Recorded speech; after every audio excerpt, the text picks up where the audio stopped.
अवघा 11 वर्षाचा, घरातून शिकवणीला निघालेला एक चिमुकला जीव, पण परतला तो नीरव शांततेत.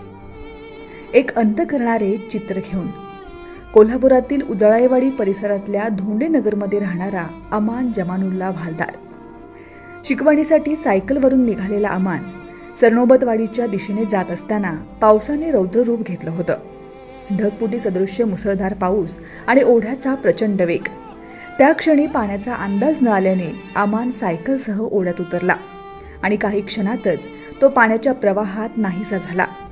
ते दृश्य पाहून जवळच्या वीटभट्टीचे मालक विजय आडवे आणि त्यांच्या कामगारांनी जीवाचे रान करत त्याला वाचवायचा प्रयत्न केला, पण निसर्गाच्या तांडवापुढे माणूस हरला. घटनेची माहिती मिळताच गांधीनगर पोलीस, अग्निशमन दल, आपत्ती व्यवस्थापन पथक घटनास्थळी दाखल झाले. ओढ्याच्या काठावरती दाट झाडी, चिखल, अंधार आणि अखंड वाहणारा पाण्याचा जोरदार प्रवाह या साऱ्यांनी शोध मोहीम अडथळ्यांनी भरली होती. रात्रभर थांबवलेली मोहीम पुन्हा सकाळी सुरू झाली आणि अखेर अमानचा मृतदेह वाहून गेलेल्या जागेपासून अवघ्या 100 मीटरवर झुडपांमध्ये आढळून आला.